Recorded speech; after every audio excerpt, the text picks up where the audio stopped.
Chapter लियौं हाम्रो first chapter भनेको angle between two straight lines हामीले एंगल बिट्विन टू लाइन्स मात्र पनि लेख्न सक्छौं यसको लागि एउटा पहिला फिगर ड्रा गरौं है ल हेर्नुस् है त यो एक्स एक्सिस र यो वाई एक्सिस हेर्नुस् है त अब के गरौं भन्दाखेरि यहाँ दुईवटा स्ट्रेट लाइन हामी यसरी लियौं दुवै स्ट्रेट लाइनले एक्स एक्सिस कट गर्ने है त ठीक छ अब हेर्नुस् है के गर्छु भन्दा म यसलाई मैले ए नाम दिन्छु र यसलाई बी एबी एउटा लाइन अर्को यो पोइन्टलाई सी र यसलाई म डी दिन्छु सीडी अनदर स्ट्रेट लाइन यो दुईटै लाइनले एक्स एक्सिस मा पोजिटिभ एंगल एज अ θ1 अनि θ2 फर्मेसन गर्छ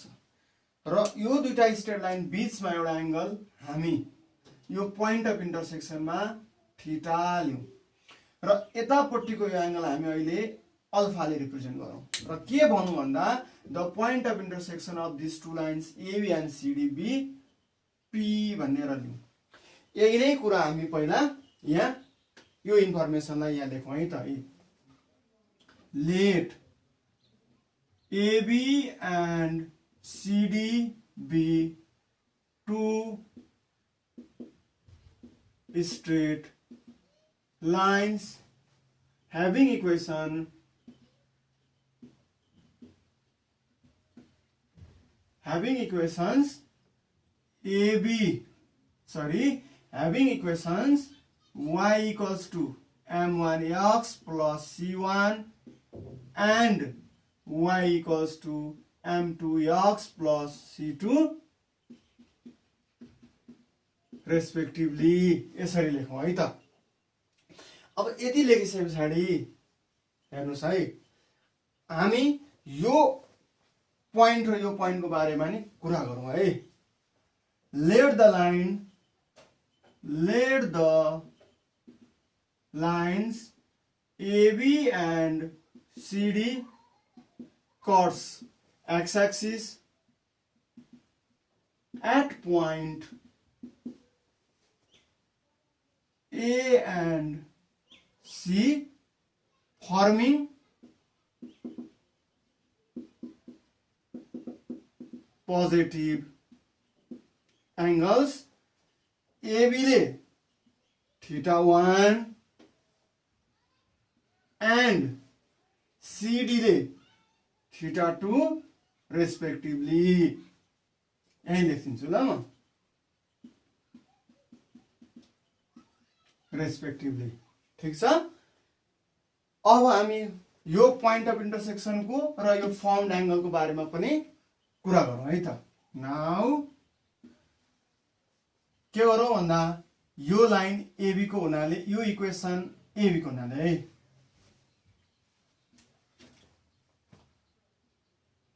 नाउ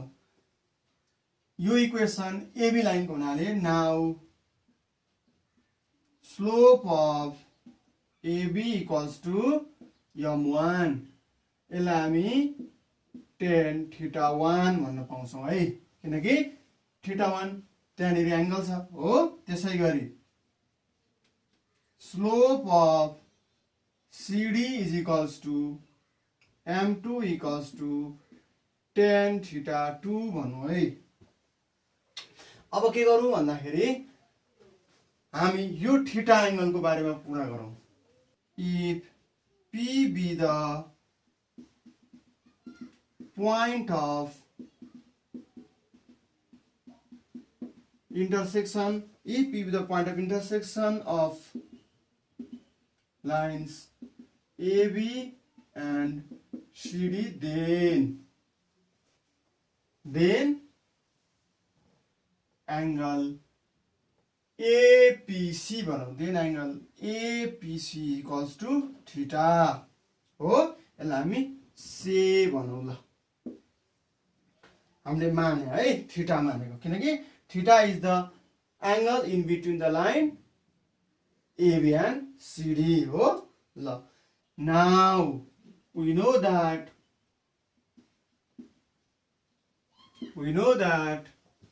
त्यहाँ हेरौँ त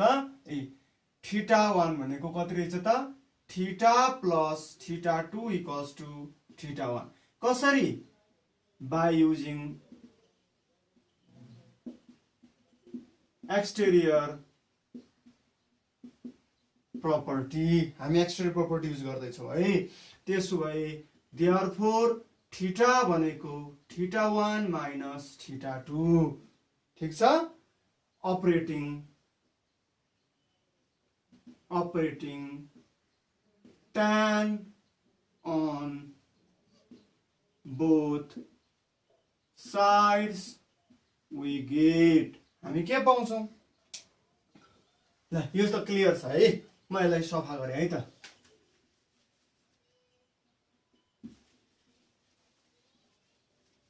ल यति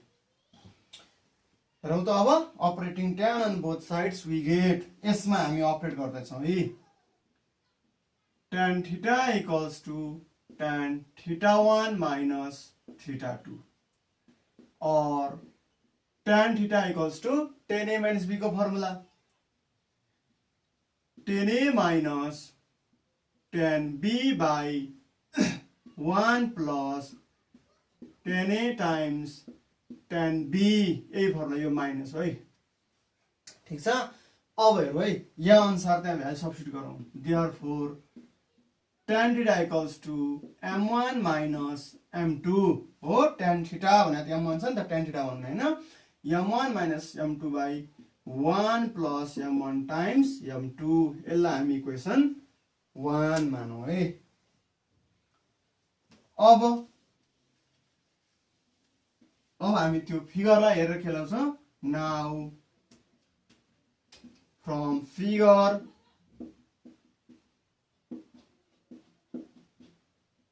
we know that हेरौँ त theta plus alpha equals to 100 degree reason त थाहा छ नि सम अफ लिनियर पेयर हैन त्यो लेखौं है और अब यहाँ हेरौँ अल्फा एंगल भनेको त 180 डिग्री माइनस थीटा हुन्छ हामीलाई यो पनि थाहा छ यो र यो भनेको त supplementary angle so that sum of supplementary angle 180 हुनु पर्यो यो कुरा क्लियर भयो है अब operating tan on both operating tan on both we get ल हेरौँ है त माथिको जस्तै गरी tan alpha equals to tan 180 degree minus theta यो 180 हो therefore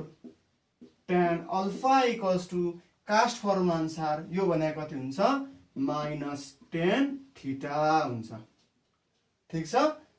अरै लेखौं यहाँ निरी therefore tan alpha equals to minus ठिकै छ tan theta को भ्यालु त यो छ m1 minus m2 by 1 plus m1 times m2 यसलाई इक्वेसन सेकेन्ड भन्नु ठीक छ ल हेरौँ है त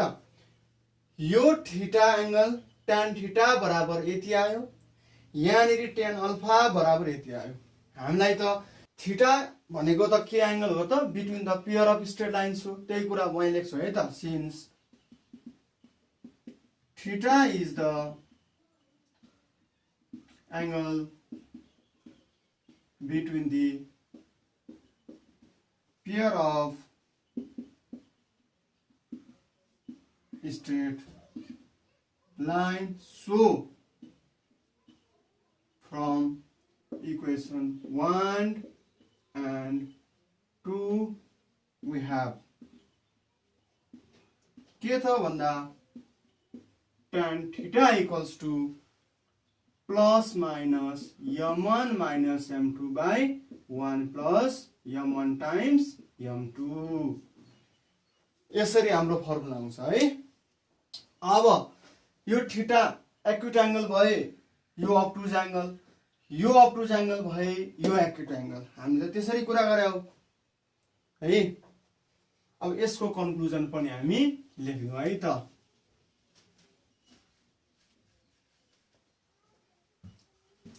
hence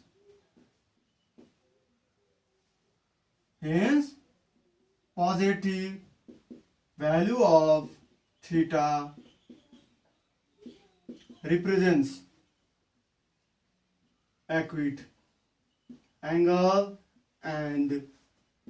negative value of theta represents obtuse angle है। फाइनली यदि हामीलाई एंगल थीटा निकाल्न पर्थ्यो भने देयरफोर थीटा भनेको त tan inverse plus minus m1 minus m2 by 1 plus m1 times m2 यो चाहिँ हाम्रो फाइनल एंगलको फर्मुला भयो है। हामीले यो फर्मुला एउटा जान्यौं, त्यस्तै गरी 1 मा जानेका थियौं भने दुईटैको कम्बाइनमा हामीले यो पायौं। ल तपाईहरुले याद गर्नुपर्छ, यही सम्झेर बस्नु भए पनि हुन्छ, आखिर सबै एउटै हो। ठीक छ ल है त। यसरी हामीले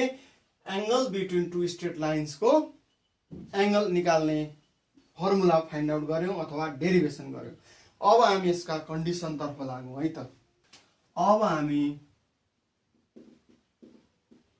कन्डिसन्स तर्फ लागौं। हामीसँग दुईवटा कन्डिसन। पहिलो कन्डिसन म case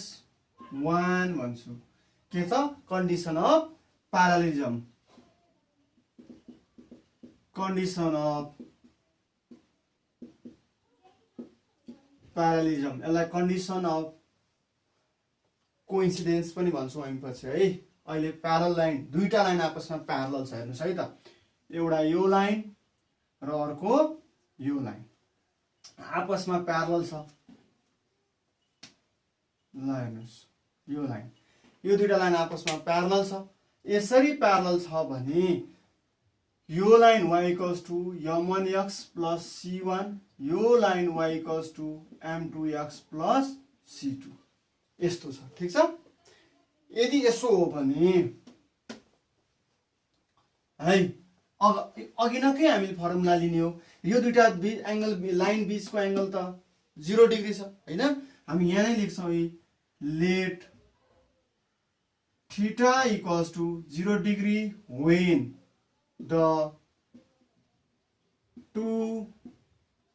when the two lines are parallel with each other। यसरी हामी लियौं ल। अब हेरौं है, यति भइसकेपछि देयरफोर tan थीटा भने त हामीसँग फर्मुला छ नि है। tan थीटा त हामीसँग फर्मुला छ, वी नो भनेर लेख्नु हुन्छ plus minus m1 minus m2 by 1 plus m1 times m2 त हाम्रो फर्मुला हो। और tan थीटा भने त कति त tan 0 डिग्री, त्यसपछि कति आयो प्लस माइनस, अनि यहाँ m1 minus m2 by 1 plus m1 times m2 हेर्नुस् है त। अब हामी के गर्छौं भन्दा tan 0 डिग्री को भ्यालु, tan 0 डिग्री भनेको त 0 हो, यहाँनिर plus minus m1 minus m2 by 1 plus m1 times m2। अब यतिकैमा तपाई क्रस मल्टिप्लाई गर्न सक्नुहुन्छ, आइडिया छ ठिकै छ हैन। म एक स्टेप सजिलो बनाइदिन्छु है। यो 0 लाई चाहिँ हामी के लेख्न सक्छौं भन्दाखेरि 0 बाई 1 हैन। यो त लेख्न पाइयो नि, 0 बाई 1 भनेको त 0 हो। त्यसोभए यहाँनिर plus minus m1 minus m2 by 1 plus m1 times m2 यहीबाट गरिनुहुन्थ्यो, तर मैले यो गरे है। अब हेर्नुस् क्रस मल्टिप्लाई गरौं। यसले यो डिनोमिनेटर र यो न्युमरेटर मल्टिप्लाई हुन्छ, अनि यो डिनोमिनेटर र यो न्युमरेटर मल्टिप्लाई हुन्छ हो। त्यसपछि यसले योसँग मल्टिप्लाई गर्दा त 0 भयो, अनि यसले यसलाई मल्टिप्लाई गर्दा m1 माइनस m2 भयो। यो प्लस माइनस त यो सँगै हामीले अपरेट गर्यौं भन्नु नि पाइयो हैन। अहिले यहाँ प्लस माइनस राखेर फेरि 0 सँग अपरेट गर्न पनि पाइन्छ। ठिकै छ, यो बुझ्नु भयो नि त भइहाल्यो है। हेर्नुस् यस पछाडी यो आयो। अब देयरफोर यसलाई हामी गर्दा m1 is equals to m2 आयो। हेर्नुस् त हो, यही हो पहिलो कन्डिसन प्यारल। यदि दुईटा लाइन आपसमा प्यारलल छ भने के हुँदो रहेछ त देयर स्लोप्स आर इक्वली यो m1 र m2 स्लोप आपसमा बराबरी हुन्छ if the lines are parallel यो कुरा यहाँ कन्क्लुजनमा लेख्नुपर्छ है when two lines are parallel with each other their slope are equal means slope must be equal if parallel and slope must be equal if parallel अर्को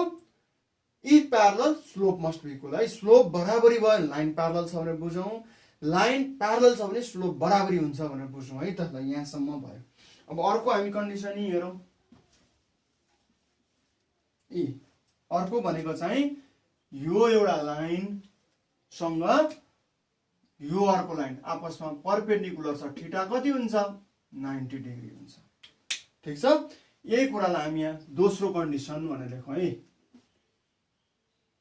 case 2 के त condition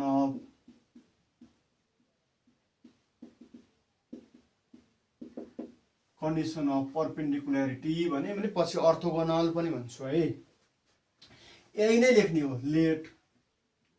theta equals to 90 degree when the two lines are theta हैन theta equals to 90 degree when two lines are perpendicular to each other हो अब यही नै कुरा गर्छौं हामी वी नो हामीलाई एउटा फर्मुला थाहा छ एंगलको tan थीटा भनेको plus minus m1 minus m2 by 1 plus m1 times m2 अब tan थीटा भनेको त थीटाको सट्टामा त 90 डिग्री छ हैन त्यसो भए plus minus m1 minus m2 by 1 plus m1 times m2 और tan 90 हामीले के पढाएको थियौ tan 90 डिग्री भनेको त अनडिफाइन्ड हो हैन अनडिफाइन्ड हो यदि यो अनडिफाइन्ड हो भने यसलाई त समथिङ बाइ 0 लेख्न पनि पाउँछौ हैन यो कसरी आन्छ यसलाई सिधै हामीले अनडिफाइन्ड को सट्टामा चाहिँ अब यसको सट्टामा यो भ्यालु हाल्ने है किन हामी अनडिफाइन्ड राख्दैनौं त्यसको सट्टामा 1/0 लेख्छौं हैन भने यसलाई यसो गरे पनि हुन्थ्यो sin 90 degree by cos 90 degree equals to plus minus m1 minus m2 by 1 plus m1 times m2 ठीक छ तपाईले यहाँबाट सिधै त्यो भ्यालु हाले पनि हुन्थ्यो मैले यहाँ जे हाल्दै छु हैन नि यसरी आउनु भए पनि हुन्छ उ त्यो कन्सेप्ट मैले कुरा गरे हो अब हेर्नुस् है त sin 90 भनेको कति sin 90 डिग्री भनेको 1 cos 90 डिग्री भनेको 0 अब यहाँ plus minus m1 minus m2 by 1 plus m1 times m2 अब के गर्नुहुन्छ क्रस मल्टिप्लाई गर्नुस् यसले न्युमरेटर सँग क्रस मल्टिप्लाई गर्दाखेरि 1 प्लस m1 टाइम्स m2 यो डिनोमिनेटर 0 ले न्युमरेटर सँग मल्टिप्लाई गर्दा सबै 0 हुन्छ हो देयरफोर m1 टाइम्स m2 भनेको -1 यो दोस्रो condition if two lines are perpendicular with each other then the product of their slope must be equal to -1 ठीक छ दुईटा स्लोपलाई हामीले त्यसको प्रोडक्ट लिदा -1 आयो परपेन्डिकुलर हो यसरी बुझ्नु भयो नि त ल कन्डिसन अफ प्यारललिजम आयो भने m1 m2 र कन्डिसन अफ परपेन्डिकुलरिटी आयो भने प्रोडक्ट अफ देयर स्लोप -1 है त यो लेक्चरमा हामीले यति नै हेर्यौं धेरै धेरै धन्यवाद।